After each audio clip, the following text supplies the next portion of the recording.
بسم اللہ الرحمن الرحیم۔ السلام علیکم، آپ دیکھ رہے ہیں الف نیوز اور میں ہوں آپ کے ساتھ ماجد علی۔ شامل کرتے ہیں آج کی آن لائن ہیڈ لائنز۔ امریکہ اور سعودی عرب میں ٹھن گئی۔ ذرائع کے مطابق امریکی صدر جو بائیڈن نے تیل کی پیداوار میں کمی پر سعودی عرب کو سنگین نتائج کی دھمکی دے دی۔ وائٹ ہاؤس کی قومی سلامتی کی اسٹریٹجک کونسل کے کوآرڈینیٹر جان کربی نے امریکی چینل CNN کو انٹرویو دیتے ہوئے دعویٰ کیا ہے کہ امریکی صدر جو بائیڈن کا کہنا ہے کہ یہ نہیں بتاؤں گا کہ میرے ذہن میں کیا ہے، مگر سعودی عرب کو نتائج بھگتنا ہوں گے۔ جان کربی کا مزید کہنا تھا کہ جو بائیڈن نے کہا ہے کہ تیل کی پیداوار میں کمی امریکی مفاد کے خلاف ہے اور اب وقت آ گیا ہے کہ سعودی عرب کے ساتھ تعلقات پر نظر ثانی کی جائے۔ روسی وزارت خارجہ کی ترجمان ماریا زاخراوا کا کہنا ہے کہ یورپ میں لوگوں کے پاس جلانے کو گیس نہیں، ایسے میں ایک مسخرہ روس پر پابندیوں کے نئے راؤنڈ کی بات کر رہا ہے۔ روسی وزارت خارجہ کی ترجمان ماریا زاخراوا نے دبنگ بیان جاری کرتے ہوئے کہا ہے کہ یورپ میں لوگوں کے پاس نہانے کو پانی نہیں، گھروں میں جلانے کو گیس نہیں، کاروں میں پیٹرول نہیں، اور ابھی بھی ایک مسخرہ روس پر پابندیوں کے لیے نئے راؤنڈ کی بات کر رہا ہے۔ غیر ملکی میڈیا کی رپورٹ کے مطابق روسی وزارت خارجہ کی ترجمان نے ایک بریفنگ میں کہا ہے کہ ہم شہری بنیادی ڈھانچے پر کسی بھی حملے پر روس کا رد عمل سخت ہوگا۔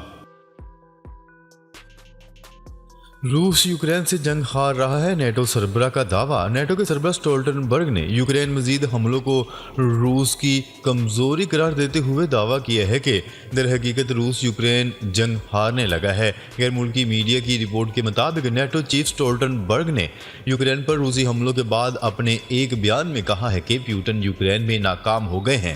روس تیزی سے یوکرینی شہریوں اور اہم انفراسٹرکچر پر خوفناک اور اندھا دھند حملے کر رہا ہے، لیکن در حقیقت روس یوکرین جنگ ہارنے لگا ہے۔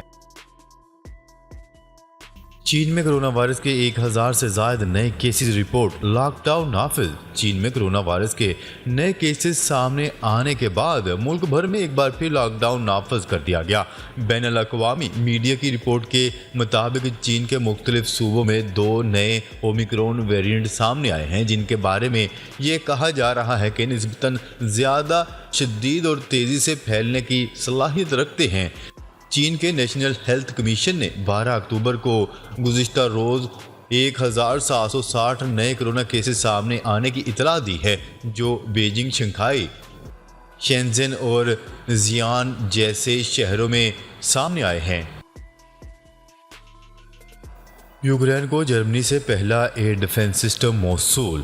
اس حوالے سے یوکرینی وزیر دفاع کا کہنا ہے کہ جرمنی کا ایئر ڈیفنس سسٹم پہلے ہی یہاں موجود ہے۔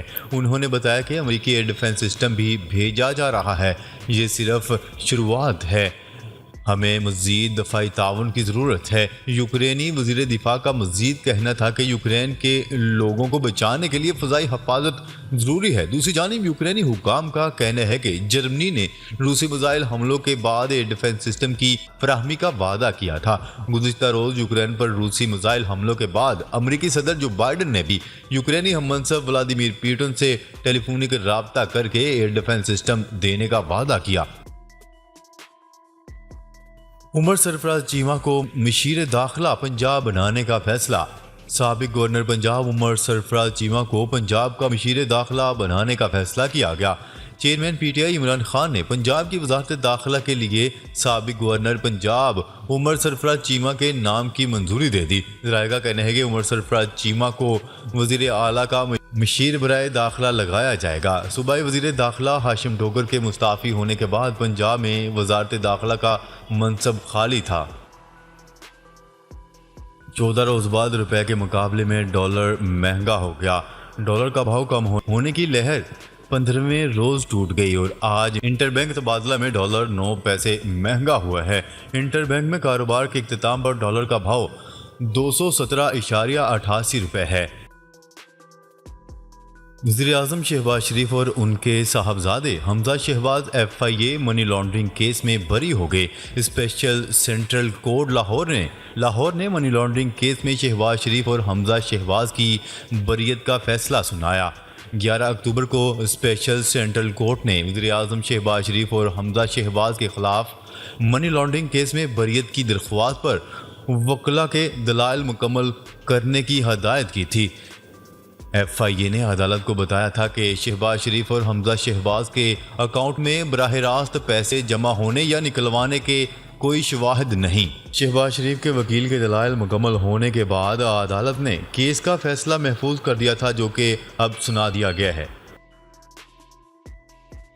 مسلم ورلڈ کے سیکرٹری کی army chief general Qamar Javed Bajwa سے ملاقات۔ مسلم ورلڈ لیگ کے سیکرٹری جنرل شیخ ڈاکٹر محمد بن عبد الکریم عیسیٰ کی army chief general Qamar Javed Bajwa سے ملاقات ہوئی۔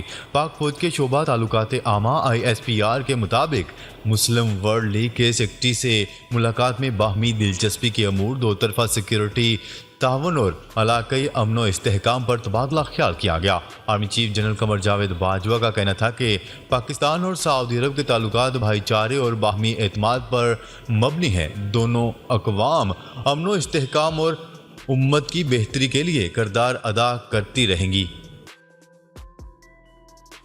مشہور کولمبین گلوکار شکیرا نے ایرانی خواتین کے ساتھ یکجہتی کا اظہار کر دیا۔ شکیرا نے اپنی انسٹاگرام پوسٹ پر 22 سالہ مہسا امینی کی تصویر شیئر کرتے ہوئے ایرانی خواتین کے ساتھ یکجہتی کا اظہار کیا۔ شکیرا نے تصویر کے کیپشن میں لکھا کہ میں مہسا امینی کے خاندان، ایران کی خواتین اور اسکول کی طالبات اور ان تمام لوگوں کے ساتھ ہوں جو آزادی اظہار کے لیے لڑ رہے ہیں۔ مظاہرین پر تشدد۔ برطانیہ نے ایرانی حکام پر پابندیاں عائد کر دیں۔ ایران میں مہسا امینی کی موت پر احتجاج کرنے والوں سے سختی سے نپٹنے پر برطانیہ نے ایران کی اخلاقی پولیس اور دیگر اعلیٰ سیکیورٹی افسران پر پابندیاں عائد کر دیں۔ غیر ملکی میڈیا کی رپورٹ کے مطابق ایران میں 22 سالہ مہسا امینی کی دوران حراست موت کے بعد سے دارالحکومت سمیت ملک بھر میں پرتشدد مظاہرے جاری ہیں۔ ایرانی پولیس مظاہروں کو دبانے کے لیے مسلسل طاقت کا استعمال کر رہی ہے۔ معروف on line cab service Uber نے لاہور کے سوا تمام شہروں میں سروس بند کرنے کا اعلان کر دیا۔ اوبر ٹیکنالوجیز نے پاکستان میں صارفین کو آگاہ کیا کہ کمپنی کراچی، اسلام آباد، فیصل آباد، ملتان اور پشاور میں اپنی خدمات فوری طور پر بند کر رہی ہے۔ تاہم فورم نے لاہور میں کام جاری رکھنے کا فیصلہ کیا ہے۔ کمپنی نے ایک بیان میں کہا کہ ہم اپنے ذیلی کمپنی کریم کے ساتھ ان 5 شہروں کی خدمت جاری رکھیں گے۔